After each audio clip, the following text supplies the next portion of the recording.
20 August 2013 ची ती काळजाचा ठोका चुकवणारी सकाळ. पुण्याच्या ओंकारेश्वर पुलावर रक्ताचा सडा पडला आणि विज्ञानाचा आवाज कायमचा शांत करण्याचा प्रयत्न झाला. अंधश्रद्धेच्या काळोखात स्वतःचं दुकान मांडून बसलेल्या काही कट्टरपंथी शक्तींना दाभोळकरांचा विवेक खुपत होता. म्हणूनच पाठीमागून येऊन गोळ्या झाडत त्यांचा घात करण्यात आला. सीबीआयच्या तपासानुसार या हत्येचा कट सनातन संस्थेशी संबंधित वीरेंद्रसिंह तावडे यांना रचला होता, तर सचिन अंदुरे आणि शरद कळसकर यांनी प्रत्यक्ष गोळ्या झाडल्या होत्या. अनेक वर्षांच्या कायदेशीर लढाईनंतर 2024 मध्ये पुण्याच्या विशेष न्यायालयानं या दोघांना जन्मठेपेची शिक्षा सुनावली. मात्र मास्टरमाइंड मानल्या जाणाऱ्या तावडेची पुराव्याअभावी सुटका झाली. म्हणजे आज जर दाभोळकर आपल्यात असते तर या डिजिटल भोंदूगिरीच्या युगात त्यांनी रान पेटवलं असतं. अशोक खरात बोंधू सारख्या प्रकरणात जेव्हा समाज आणि राजकारण चक्रावून गेलंय, तेव्हा दाभोळकरांनी शांतपणे बसून विज्ञानाचा आधार घेत यामागचं सत्य उघड पाडताना दिसले असते.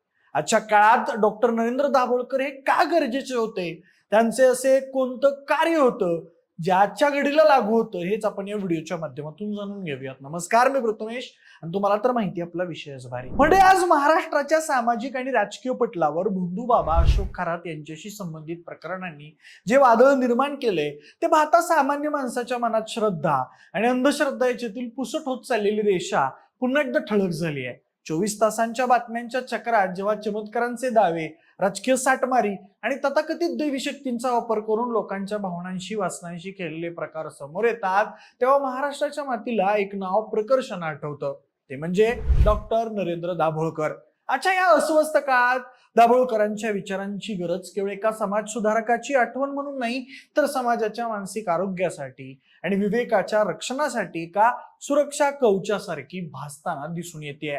जेव्हा आपण आजच्या घडामोडींकडे पाहतो, जिथं संभ्रम आणि भीतीचा फायदा घेऊन सामान्यांची दिशाभूल केली जाते, तिथं दाभोळकरांनी आयुष्यभर मांडलेला विवेकवाद सगळ्यात मोठं हत्यार ठरतं.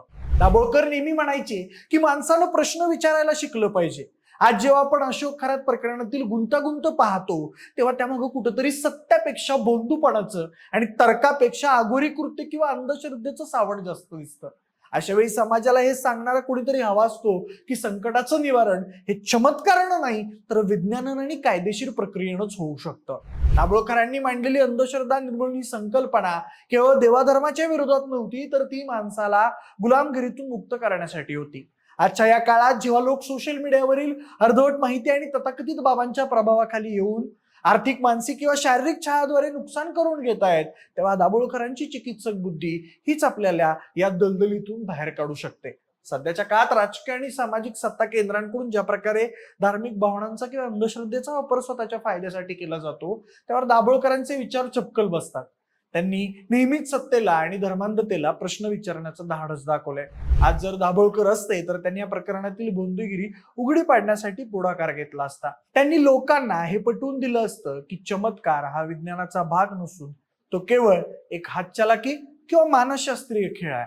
महाराष्ट्राला प्रबोधनाची मोठी परंपरा आहे, पण तरीही वारंवार आपण अशा प्रकरणांमध्ये अडकतो. याचं मुख्य कारण म्हणजे आपल्यातील वैज्ञानिक दृष्टिकोनाचा असणारा अभाव. दाभोळकर हे केवळ व्याख्यान देणारे सुधारक नव्हते, तर त्यांनी अंधश्रद्धा निर्मूलन कायदा संमत व्हावा यासाठी दिलेला लढा आजच्या काळात किती महत्वाचा होता हे आता प्रकर्षानं जाणवत आहे.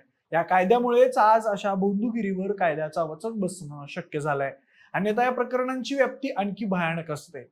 बोंधू अशोक खरात यांच्या संदर्भातील बातम्यांमुळे जी खळबळ माजली ती केवळ एका व्यक्तीपुरती मर्यादित नसून ते आपल्या समाजातील वाढत्या असुरक्षिततेचं लक्षण आहे. जेव्हा माणूस स्वतःला असुरक्षित समजतो, तेव्हा तो कोणत्याही तर्काचा आधार न घेता चमत्काराच्या मागे धावतो. दाभोळकरांनी नेमकी हीच नस ओळखली होती. त्यांनी आयुष्यभर माणसाला स्वतःच्या पायावर उभं राहण्यासाठी आणि स्वतःच्या कर्तृत्वावर विश्वास ठेवण्यासाठी बळ दिलं. आजच्या या गोंधळाच्या वातावरणात जिथं रोज नवे बाबा आणि नवे दावे उदयाला येत आहेत, तिथं दाभोळकरांचा निर्भयता आणि परखड सत्य हा विचार महाराष्ट्राला दिशा दाखवू शकतो. त्यांच्या विचारांची गरज आजच्या पिढीला यासाठी आहे की त्यांनी सत्याची कास धरावी आणि कोणत्याही अंधश्रद्धेला किंवा भीतीला बळी पडू नये. जर समाज विवेकनिष्ठ झाला तर अशा बोंधू बाबांचं आणि त्यांच्या पाठीशी उभ्या असलेल्या शक्तींचं अस्तित्व संपुष्टात येईल. आज आपण ज्या जादूटोणा विरोधी कायद्याबद्दल बोलतो, ते केवळ एका कागदाचा तुकडा नसून दाभोळकरांच्या 18 वर्षांच्या प्रदीर्घ संघर्षाचं फळ आहे. या कायद्यात प्रामुख्यानं 12 अशा कलमांचा किंवा अनुसूचीचा समावेश आहे ज्या समाजातील शोषणाचे मार्ग बंद करतात. उदाहरणार्थ या कायद्यातील तरतुदींनुसार करणी बाधा करणं, कोणाच्या अंगात देव किंवा भूत येणं असं भासून भीती घालणं, दैवी शक्तीचा दावा करून शारीरिक इजा करणं, गुप्तधनाच्या आमिषानं नरबळी देणं किंवा अघोरी कृत्य करणं, तसेच एखाद्या महिलेला करत ठरवून तिचा छळ करणं यासारख्या बाबींना अजामीनपात्र गुन्हा ठरवण्यात आला आहे. या कायद्याचं सगळ्यात मोठं वैशिष्ट्य म्हणजे यात केवळ शिक्षा नाही तर विवेकाची पेरणी करण्याचा उद्देश आहे. कोणत्याही व्यक्तीच्या भोळेपणाचा फायदा घेऊन तिची आर्थिक, शारीरिक किंवा लैंगिक पिळवणूक करणाऱ्या बंधुगिरीला पायबंद घालण्यासाठी हे कायदेशीर शस्त्र अत्यंत प्रभावी ठरलंय. आपण जर बघितलं तर दाभोळकरांच्या कार्याचा आवाका केवळ कायदे बनवण्यापुरता मर्यादित नव्हता, तर त्यांनी प्रत्यक्ष मैदानात उतरून देखील अनेक कथित चमत्कारिक बाबांची पोलखोल केली. त्यातलं सगळ्यात गाजलेलं प्रकरण म्हणजे नरेंद्र महाराज यांच्याशी झालेला त्यांचा वैचारिक आणि प्रत्यक्ष संघर्ष. माध्यमांच्या माहितीनुसार नरेंद्र महाराज जेव्हा स्वतःला देवाचा अवतार मानून भक्तांना जाळ्यात ओढत होते तेव्हा दाभोळकरांनी त्यांना जाहीर आव्हान दिलं. महाराजांच्या दरबारात होणारे चमत्कार हे निव्वळ साधे प्रयोग आहेत हे दाभोळकरांनी सप्रमाण सिद्ध करून दाखवलं. दाभोळकरांचं सगळ्यात मोठं गुपित उघड करण्याचा हत्यार म्हणजे चमत्कार सादरीकरण. त्यांनी अनेक वेळा जाहीर सभांमध्ये तेच चमत्कार करून दाखवले जे बाबा लोक करायचे आणि त्यानंतर त्यामागचं विज्ञान समजावून सांगायचे. त्यामुळे लोकांच्या मनातील भीती कमी झाली आणि ते प्रश्न विचारू लागले. नरेंद्र महाराजांच्या प्रकरणानं त्या काळी महाराष्ट्रात मोठी खळबळ उडून दिली होती, कारण दाभोळकरांनी केवळ व्यक्तीला विरोध केला नाही तर त्या व्यक्तीभोवती असलेल्या अंधभक्तीच्या ताकदीला तार्किक छेद दिला होता. त्यासोबत दाभोळकरांच्या कार्याचा आणखी एक महत्वाचा पैलू म्हणजे त्यांनी उभी केलेली अंधश्रद्धा निर्मूलन समिती. या संघटनेच्या माध्यमातून त्यांनी हजारो कार्यकर्त्यांची फळी निर्माण केली. त्यांनी गावोगावी जाऊन बंधुगिरी विरोधात मोहिमा राबवल्या. केवळ चमत्कारांचा विरोध करणं इतपतच त्यांचं कार्य मर्यादित नव्हतं, तर त्यांनी समाजात वैज्ञानिक दृष्टिकोन रुजवण्यासाठी विवेक जागर नावाची मोहीम राबवली. त्यांनी लोकांना शिकवलं की आजारपण हे मंत्रतंत्राने नाही तर औषधोपचाराने बरं होतं. पावसासाठी यत्न करण्याऐवजी जलसंधारणाची कामं करणं गरजेचं आहे हे त्यांनी कृतीतून दाखवून दिलं. शनी शिंगणापूर येथील चौतऱ्यावर महिलांना प्रवेश मिळावा यासाठी त्यांनी दिलेला लढा असो किंवा पुण्याच्या नद्यांमध्ये होणारे प्रदूषण रोखण्यासाठी मूर्तीदान उपक्रम राबवणं असो, दाभोळकरांनी नेहमीच पर्यावरणाशी आणि सामाजिक समतेशी विज्ञानाची सांगड घातली. त्यांच्या कार्याचा प्रवास हा अत्यंत खडतर होता. त्यांना अनेकदा धमक्या आल्या, त्यांच्यावर हल्ले झाले, पण त्यांनी कधी आपली लेखणी किंवा आपली वाणी थांबवली नाही. दाभोळकर नेहमी म्हणायचे की मला मरणाची भीती वाटत नाही, पण माझ्या विचारांचा अंत होऊ नये हीच माझी इच्छा आहे.